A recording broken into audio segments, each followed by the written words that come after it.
And there was devastation in the southeast. Tornadoes tearing through Alabama overnight, killing at least 23 and leaving many more injured. As we say good morning, start of the new week. Not the kind of news you want to begin with. They need some help down there. But I'm Bill Hemmer live here in New York City, and good to be back with you, Sandra. Good morning. Welcome back to you, Bill. And good morning, everyone. I'm Sandra Smith. Catastrophic damage across the state at this hour. Rescue crews continuing their search for survivors. The Lee County Sheriff telling reporters just moments ago the youngest victim was just 6 years old and that the number of dead could rise. We have teams currently being organized. They're being sent to the areas where we had the most damage. We believe we may have had more than one storm on the ground, a tornado on the ground. We're just not sure yet. The destruction area is at least a half a mile wide, at least a mile long, probably longer. I will say that we have not had an increase in the number of fatalities. At this point, that still remains at 23 victims. Well, we should get more information throughout the program today. Reaction from the White House last night. The president tweeted this: to the great people of Alabama and surrounding areas, please be careful and safe. Tornadoes and storms were truly violent, and more could be coming. To the families and friends of the victims and to the injured, God bless you all. Jonathan Seri leads our coverage. Lee County, Alabama, right near the Georgian border. And Jonathan, what's happening where you are? Yeah, Bill, right now we're looking at that half-mile wide path of destruction. You can see mobile homes down the hill, gutted, suffering severe damage, some completely destroyed. You pan over here, you can see some vehicles suffering heavy damage. And then over here, the roof ripped off of this home. Ron Washington was inside with his family. He says he tried to take cover in an interior hallway, but that's when the roof got ripped off. But he and his family are okay.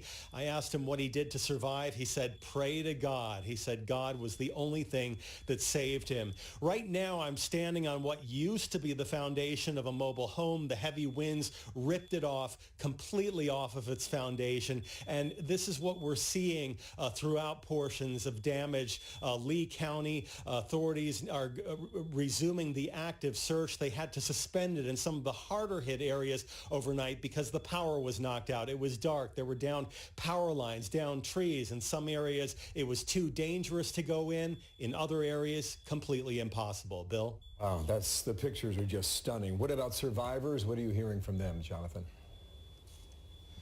Yeah, well, in the case of the Washington family, it was prayer, they say, that brought them through. Many other survivors say that they took cover in closets or interior rooms. That's what one grandmother did, allowing her to enjoy a long hug with her granddaughter. The woman describes the harrowing experience during the tornado. It's like a war zone. I knew it was bad, but I just didn't know how bad. We sat in the closet for a long time.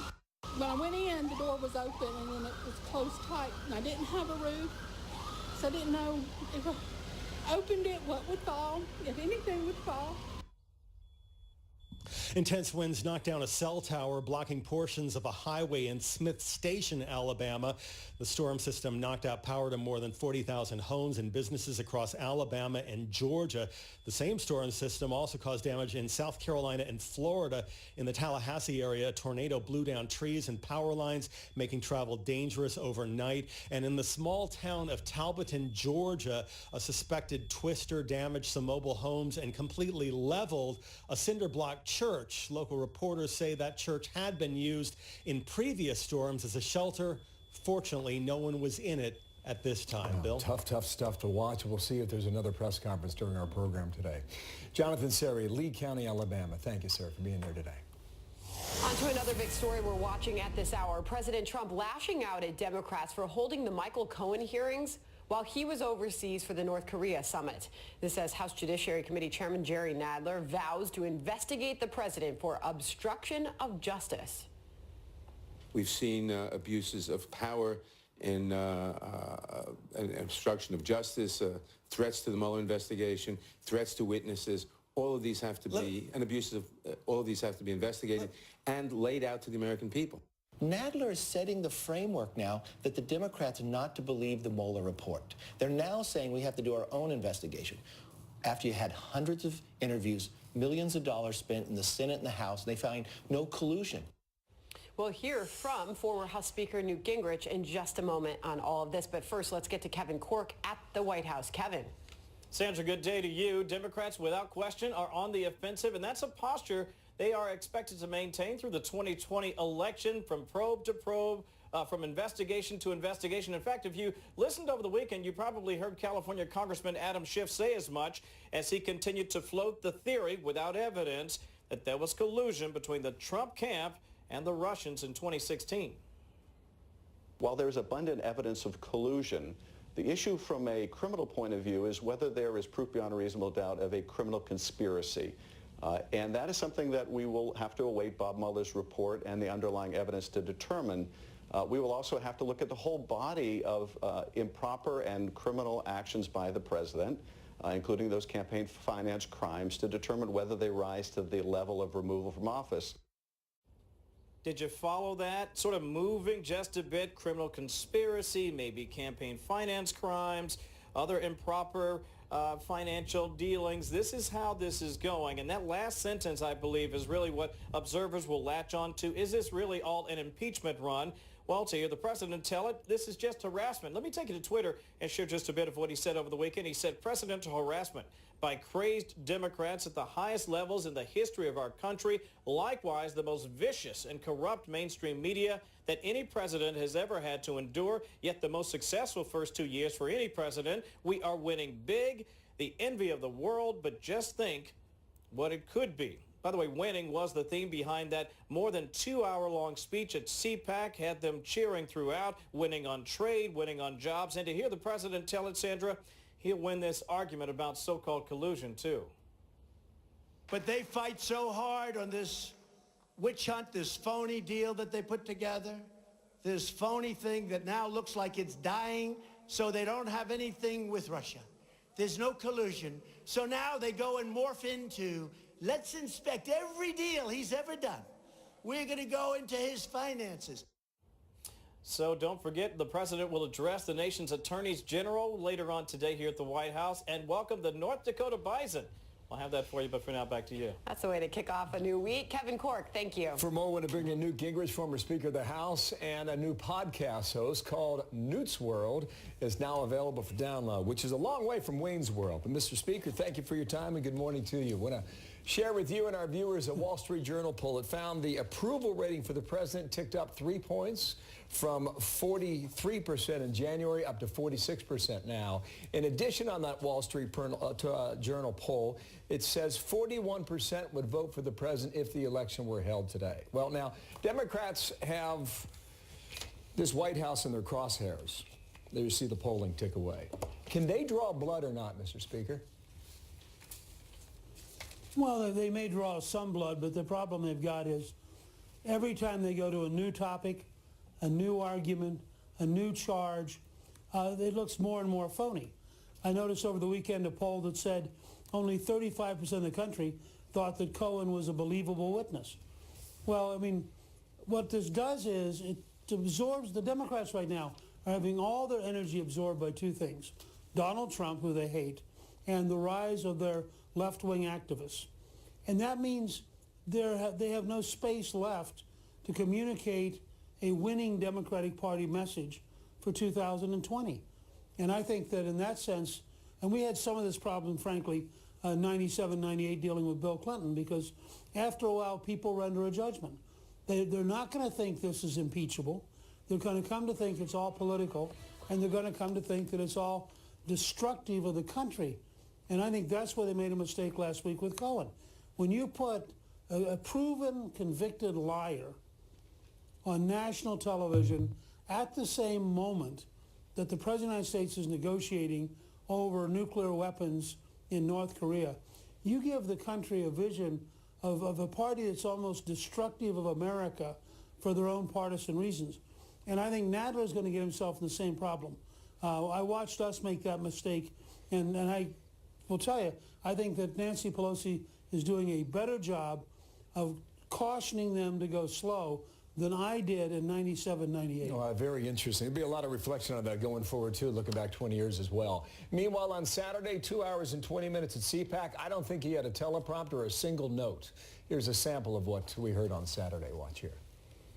We will always defend America's borders. We believe in the American dream, not in the socialist nightmare. Democrat lawmakers have totally abandoned the American mainstream. They're embracing open borders, socialism, and extreme late-term abortion. But perhaps nothing is more extreme than the Democrats' plan to completely take over American energy. Some of that sounds like it was on a teleprompter. Regardless, it sounds like a campaign speech. What did you make of the case that he made on Saturday, sir? Well, first of all, when I heard that it was, I think, 2 hours and 18 minutes, my first thought was, that's a little bit long. But I realized two things. I ran into a bunch of folks Sunday who were at the speech, loved it, did not think it was a minute too long, and they were in kind of a rock concert model. I mean, they loved being with him, and they loved him rolling. And I think that Trump walked in that room. He gets tired of being attacked by 90% of the news media, and he gets tired of the Democrats being so nasty. He walks in a room. He senses the adulation. They're all pumped up. He did have a text. I mean, I know he had a prepared speech. He thinks, oh, I could give the prepared speech, or why don't we have fun together? The amount of energy he will gain out of Saturday, and this is what the Democrats have to remember. In the end, whoever they nominate has to be able to be on the stage with Donald J. Trump, who is maybe the greatest reality TV performer works, and he will go after them aggressively every single day. Well, that's going to be interesting to watch. And I thought Saturday was a very interesting preview of what 2020 will be like. Thank you for your time today. Newt's World's the new podcast. Great to be with you. Thank you, sir. Come back real soon, okay? Thank you. Newt Gingrich there in Washington. Sandra. Next hour, we will be joined by House Intelligence Committee Ranking Member Devin Nunes. He is our headliner today. A lot of questions for him coming up. Looking forward to talking to him. Meanwhile, just reflecting on last week. I mean, an amazing week, Sandra, to be Vietnam, to return through Seoul, South Korea on the way home. So much of what we covered last week, this is Kim's choice to make. He's reached a pivot point in his country's history, and he's going to decide here which way he's going to take his people to the future. There will be another summit. I do believe that. Perhaps in a year's time, we'll see what we get then. But you have to go to Hanoi and see what he's willing to put on the table, and I thought that was the purpose of it for amazing Trump week out and there. Pompeo. Yeah. In a moment here, back here at home, freshman Democratic Congresswoman Ilhan Omar under fire yet again, facing charges of anti-Semitism. This time it's coming from her own party's leadership, what she is now saying to defend herself. And here, Hillary Clinton saying Americans are living through a full-fledged crisis, what she says our democracy is struggling with today. Governor John Sununu is on deck and joins us next. This is a time, my friends, when fundamental rights, civic virtue, freedom of the press, the rule of law, truth, facts, and reason are under assault. My friends, when fundamental rights, civic virtue, freedom of the press, the rule of law, truth, facts, and reason are under assault. And make no mistake, we are living through a full-fledged crisis in our democracy. So that is Hillary Clinton over the weekend speaking during a reception in Selma, Alabama, commemorating Bloody Sunday. You heard the comments. They were direct. The presidential nominee the former, did not directly mention President Trump in those remarks, but she did accuse this administration of bolstering racist views, and we have heard that from many. John Sununu, former White House Chief of Staff to President George H.W. Bush, former New Hampshire governor. How you doing, sir? Good morning to you on a Monday. You look great. Thank you for your time. They really want this racist label to stick during this campaign. Will Americans buy that? Well, they're beginning to realize that their flirtation with socialism isn't taking hold. 20%, only 20% of America, according to that Wall Street Journal poll, is comfortable with socialism. So the Democrats are looking for a new lead issue for the campaign. It is going to be, I think, packaged in racism, packaged in voter suppression. And Mrs. Clinton was there to do two things. One, underscore that, and also make a plea for herself. If nothing, the Clintons are good political animals. And I think they sense that with this drift to the left, there is still a big piece of the pie in the Democrat middle, and that's a plea from her to say, look at me, I'm still here, and if she senses there's an opportunity to grab that middle, I think you're going to see her stick her toe in the water. Interesting. I think Republicans would also argue that Michael Cohen gave a preview last week as well during that opening statement. Now on North Korea, here's John Bolton from Sunday, and as a result of this Hanoi summit. Watch. As the president said, sometimes you have to walk away, and I think he made a very important point to North Korea and to other countries around the world about negotiating with him. He's not desperate for a deal, not with North Korea, not with anybody. What do you think they got from Hanoi coming back? Well, I think going into this meeting, they thought it was going to come out better. I think, as the president noted, I think the presence of Cohen testifying in Congress created an uncomfortable climate. I think the North Koreans thought that he was going to be ready to take just about anything they offered, and fortunately he did not bite on that. The problem is a bigger problem, Bill, and this may not be the right network to talk about it on, but the biggest window to the U.S. from overseas is CNN. In fact, it is the only window in most airports, hotels, and most cable and satellite systems overseas.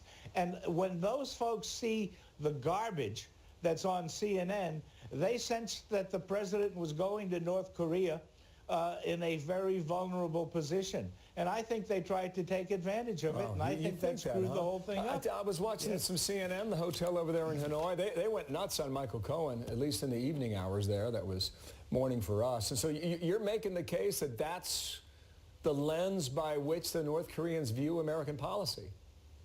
It's the lens by which virtually everybody outside of the country views American policy. And with all due respect to Mr. Murdoch, I really wish he would find a way to balance this thing out and get you guys on the cable networks out there, on the satellite networks, into the hotels and into the airports. Otherwise, the world has a very distorted perception of what diplomatic and political reality in the U.S. is. That's an interesting take. Wasn't expecting that, sir, but thank you for your time on a Monday. Governor Sununu, thank you, out of New Hampshire. Thank you, Bill. Back to our top story of the morning. Total devastation across the state of Alabama after a tornado leaves homes and businesses there flattened. 23 dead, many more injured. Next, we'll speak to the sheriff of Lee County, Jay Jones. He'll give us an update. Plus, a battle over citizenship continues as we await the start of a federal court hearing for the so-called ISIS bride, Hoda Muthana. The President of the United States himself said that you're not welcome back to America. What would you say to him? I would tell him to study the legal system because apparently I am allowed back. I have papers, I have citizenship. Story of the day, catastrophic damage after a tornado rips through the southeast. 23 people have now been pronounced dead. Officials say that number could still rise as they continue to search the damaged areas for any survivors. Joining us now is Lee County Sheriff Jay Jones. Sheriff, I know it's an incredibly busy morning there for you. We appreciate you stepping aside to give us an update here. You just held a news conference. You are at 23 dead now, among the youngest victims. You just told us 6 years old. What else can you tell us? Well, at this point, we're continuing our search and rescue efforts. That is our primary focus. We're trying to account for individuals that have been reported missing to families. At this issue, we have an extensive debris field. Catastrophic would be the word I would use to describe the area that is most affected. Homes that were there one day are simply just gone, just bare ground where homes formerly stood. And again, we have extensive debris everywhere. It's making the search and rescue efforts hazardous and difficult, but we're proceeding, and hopefully as the day goes on, we'll be able to account for folks that are safe and well, hopefully. Unfortunately, we feel like that the total of victims, the fatalities may go up. And I know that those search and rescue efforts continue. You have drones in the air that are assisting the rescue efforts there. What more can you tell us about that? Yes, we are utilizing drone capabilities in the area, some equipped with infrared that will allow us to see heat signatures of individuals in the area. Unfortunately, with so much debris, in some cases, we recovered some victims who are completely covered with debris, which hampers the capability of the drones. So that's why we have teams on the ground now. We have daylight actually searching the areas after we do overflies with our drones. We have K9 units, multiple K9 units from various locations around the state of Alabama and our neighboring states in Georgia and Mississippi. Direct contact with the ground and searching those areas will probably be our most effective way. Sheriff, I know that you've been out on the ground and seen firsthand some of the images that we're seeing here, homes completely leveled, trees down, just the tornado or tornadoes. What sort of update are you getting on what exactly happened and if this was one tornado or two that came through? Folks with the National Weather Service are here. They're doing an analysis of the data that was recorded yesterday through radar and other technological means. And then, of course, they're down to actually see the areas that were most affected. And we're awaiting their analysis, of course, in regard to exactly what types of storms came through, if we had one or two, and of course, the strength of those storms as well. What will the recovery efforts look like in the coming hours and days, sir? We're just going to focus with all our teams on the ground. We've got a specific assigned sectors that these teams will be going to. We have law enforcement personnel, fire department personnel. A lot of volunteers have come forward. I think that at this point we have the assets that we need in place. We may be calling on others as the day progresses. It's all about being able to cover the affected area and ensure that we've literally covered it as well as we can. Sheriff Jay Jones, you've got a lot of work to do, and we appreciate the update here on America's Newsroom. Thank you, sir. Best to your community. Good luck, Sheriff. Thank you. 28 past the hour, Republican Senator Rand Paul saying he will vote against President Trump's national emergency over the southern border. Is the Senate about to tee up the president's first veto? Plus, the White House said to be planning new sanctions for Cuba over Venezuela. We'll tell you why and when Florida Senator Rick Scott joins us next on both issues. About 2 hours from now, federal court starts hearing the case of the so-called ISIS bride, Hoda Muthana. She's a woman from Alabama, left in 2014 to marry an ISIS terrorist in Syria, now looking to return back to the U.S. with her 18-month-old son. The Trump administration has banned her from coming home, saying she's not a U.S. citizen, and that is a claim that she, her family, and her attorney are disputing. People have been telling me they've seen my case on TV, and everyone asks me, what are you going to do now? Where are you going to go next? I keep telling everyone that we're still trying to win the case, and hopefully we will. And I know I am an American citizen, and I know I have the right to come back. Well, Griff Jenkins picks up the story from there. He is live in Washington. Griff, good morning to you. Hey, Bill, good morning. Yeah, it's a case that's going to test the boundaries of U.S. citizenship. Attorneys for Muthana and Secretary of State Mike Pompeo are expected to appear before U.S. District Judge Reggie Walton today at 11 a.m. Hoda was born in New Jersey and raised in Alabama before joining ISIS 5 years ago and twice marrying ISIS fighters who later died in combat. Now she wants to come home, but the Trump administration does not consider her a U.S. citizen and is fighting to keep her out. From a refugee camp in Syria, Hoda had this response to President Trump's declaration that she is not welcome. I would tell him to study the legal system because apparently I am allowed back. I have papers, I have citizenship. But Muthana destroyed her passport when she joined ISIS and acknowledges participating in propaganda, even taking to social media calling for the death of Americans. Now she is willing to face justice and serve jail time if allowed to return. That prospect, though, angers some like former U.S. Army intelligence officer Brett Velikovich. Well, my personal opinion is that she should rot in the Syrian desert somewhere where she belongs. She should absolutely not be allowed to come back. And she dug her grave, and she needs to be buried in it.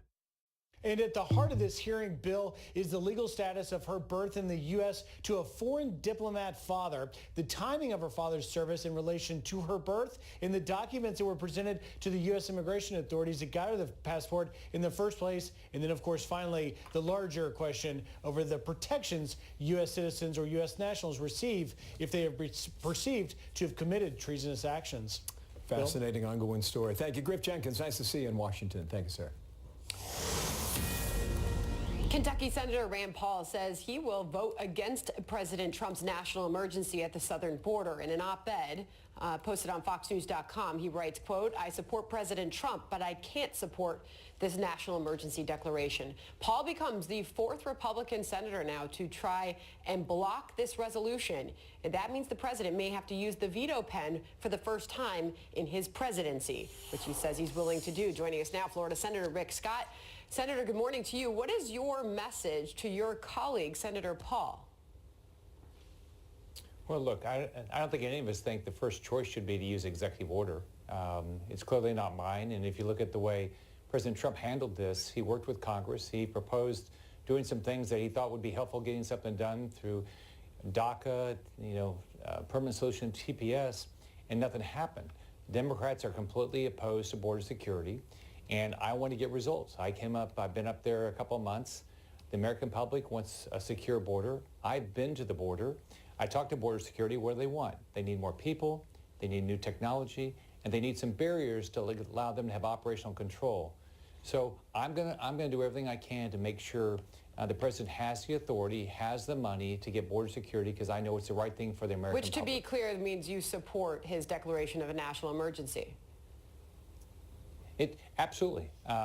Look, my goal is here's what I don't understand. Why don't we solve these problems? Look, the Democrats sit and say, oh, we care about border security, but they won't fund it. They say, we care about making sure the DACA kids can stay here. Then they won't do anything about it. So what's frustrating to me is in D.C., it's dysfunctional. We've got to, President Trump is in this position because the Democrats would not give him the funding to do exactly what the American public wants, and that's secure the border. Make sure our border security is safe. But what I'm hearing from you, When the Democrats sit there and don't do this, they should go to the border. I'm sorry to jump in here, but over the weekend when I heard you speaking on this issue, it sounds like you're equating a Republican senator who's against declaring a national emergency to a Republican senator who is against border security. Do you believe that to be the case with Senator Rand Paul? This is what he writes in that piece. Every single Republican I know decried President Obama's use of executive power to legislate. We were right then, but the only way to be an honest office holder is to stand up for the same principles no matter who is in power. Go ahead. Look, I completely understand what Senator Paul is saying. And, none of us want the president to do executive order, his executive power, right away. All right, let's look at this. President Trump tried to work with, Democrats. He proposed things, all right, and he couldn't get anything done. So I'm going to sit there. I'm going to focus on results. But I understand why other people are taking a different position. But I want to get something done. I came up here to get something done, and I'm going to do everything I can to make that happen. And as far as public support is concerned, this is the latest polling, Wall Street Journal, NBC poll on the national emergency declaration. 39% approve. A majority disapprove of this act. 60% said so. How do you respond to that, Senator? If you ask the question, do Americans want border security, I think overwhelmingly they would say yes. I mean, look, a lot of people, I agree, it should not be the first thing you do, but we've got to secure our border. I tell people, go down and talk to border security and tell them that you don't care about their safety, and tell Americans you don't care about their safety. That's the decision we're making when we don't secure our border. All right. Finally, I want to ask you about the White House reportedly considering new sanctions on Cuba over its support for the Maduro regime.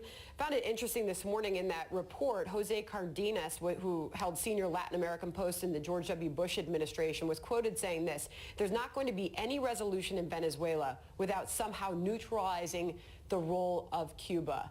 Would you support the president in doing that? Absolutely.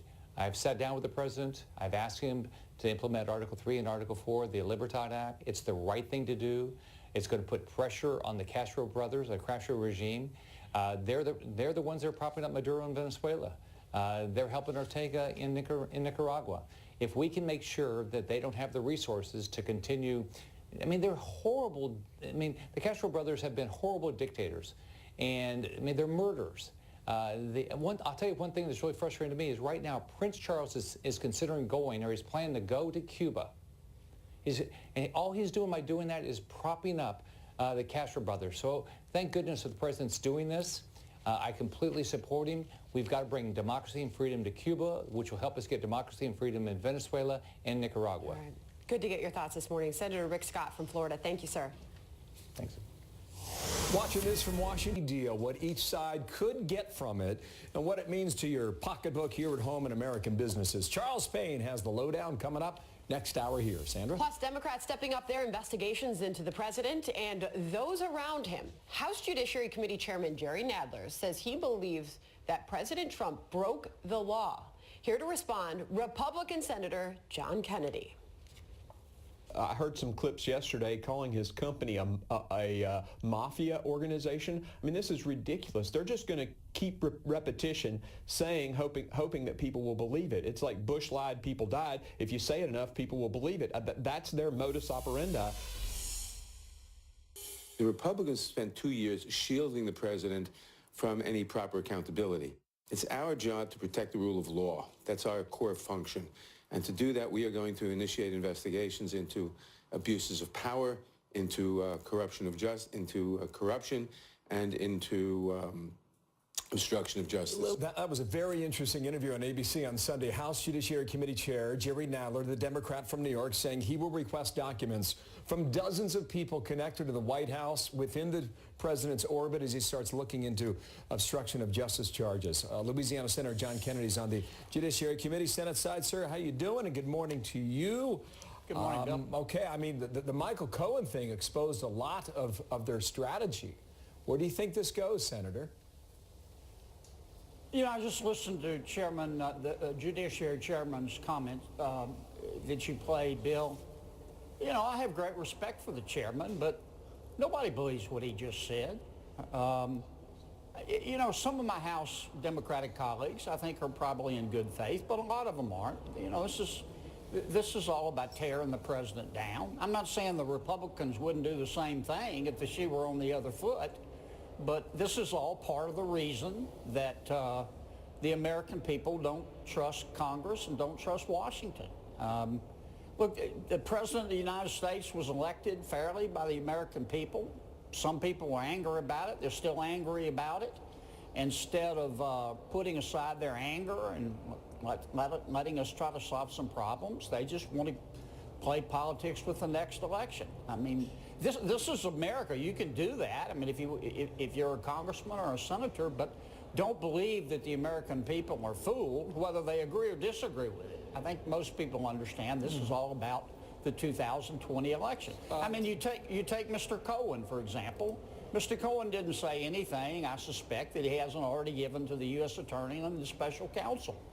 And Mr. Cohen has a checkered past, and he's a little imbalanced, you know. I'm not saying he's on the pipe crazy, but he's just not balanced. He's bitter. He's angry. You have some amazingly unique lines. Let me play Senator Warner. He was on Meet the Press. Nadler was on ABC. Warner was on NBC yesterday. Watch. I think there is enormous amounts of evidence. What you do with that evidence, where it leads, I'm reserving my judgment.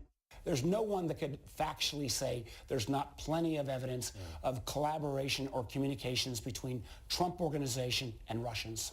I know what you're going to say. You're going to say, prove it. Adam Schiff on the House side says there is direct knowledge of collusion. Is there? Well, you know, Senator Warner is entitled to his opinion. I just don't see it. Now, if there is proof beyond a reasonable doubt, or it may be even by a preponderance of the evidence, I'm assuming that the Southern District of New York, the U.S. Attorney there, Mr. Mueller, will bring an indictment. Now, they haven't. That doesn't mean you can't have an opinion. I think Mark would prefer that President Trump not be president and that he not get reelected 2 years from now. This is America. He's entitled to believe that. But all this stuff is not, it's not fact-finding. It's about politics. I apologize for pushing over you here. That's okay. Do you believe they push impeachment to their advantage, or is the smarter play to push an agenda toward 2020? How are they going to fit that balance? I think that there's some of my Democratic colleagues that are in good faith. There's some, this is all just plain politics. I think that if they think they could impeach the president and get away with it politically, knowing that he wouldn't be impeached, they would just basically bring articles of impeachment and he wouldn't be convicted, they would do it. If they think it'll hurt him, it will hurt them politically, they won't. It's a political calculation. Now, I don't want to paint with too broad of a brush. I'm not saying all of my Democratic colleagues are in bad faith. I'm just saying some of them are doing this for purely political reasons. And if they think the American people are fooled, they're really underestimating the American people. That's the problem with Washington, D.C. There are too many people up here on both sides of the aisle that think they're smarter and more virtuous than the American people, and that they can fool the American people, and they can't. You're not one of them, are you? No, I try not to be. I mean, yeah. Listen, I'm looking at House Intel Committee, all right? They're looking at Russian interference. House Oversight Reform Committee, Elijah Cummings, we saw that last week. House Judiciary Committee, Jerry Nadler, who we just heard from. House Ways and Means Committee, Richard Neal, eventually going to look at Trump's tax returns, apparently, if you get them. House Financial Service Committee, that's Maxine Waters. House Foreign Affairs Committee, Elliot Engel, working with Adam Schiff on that. So the point in all of this is they have a lot going on from a lot of different angles. And if they want, they can harass this White House right up to and through the election. Last word on all that. And I think they probably will, but they're not fooling most Americans. Even the Americans on the left who agree with them, they don't believe this is about fact-finding. They believe this is political harassment. I'm not saying they don't have the right, Bill, they do. But just because it's right doesn't mean it's in the best interest of our country. I got you. So we'll put the pipe down, okay, in your words. Thank you, sir, for coming on today. Senator Kennedy, thank you. Thanks, man. Sandra. Meanwhile, President Trump's former attorney Michael Cohen will be back on Capitol Hill this week to testify before the House Intelligence Committee. We want to keep it behind closed doors so that they can conveniently say, well, we can't talk about what happened behind closed doors, when the reality is we can talk about whatever we want to talk about because the guy has no classified information. It's ridiculous. That's Ranking Member Congressman Devin Nunes. He will be our headliner next hour. He's here to react. Also, the U.S. taking steps to ease the tensions and improve diplomacy with North Korea. This after the second Trump-Kim summit ended with no deal. We'll tell you what's shaping up on that coming up today.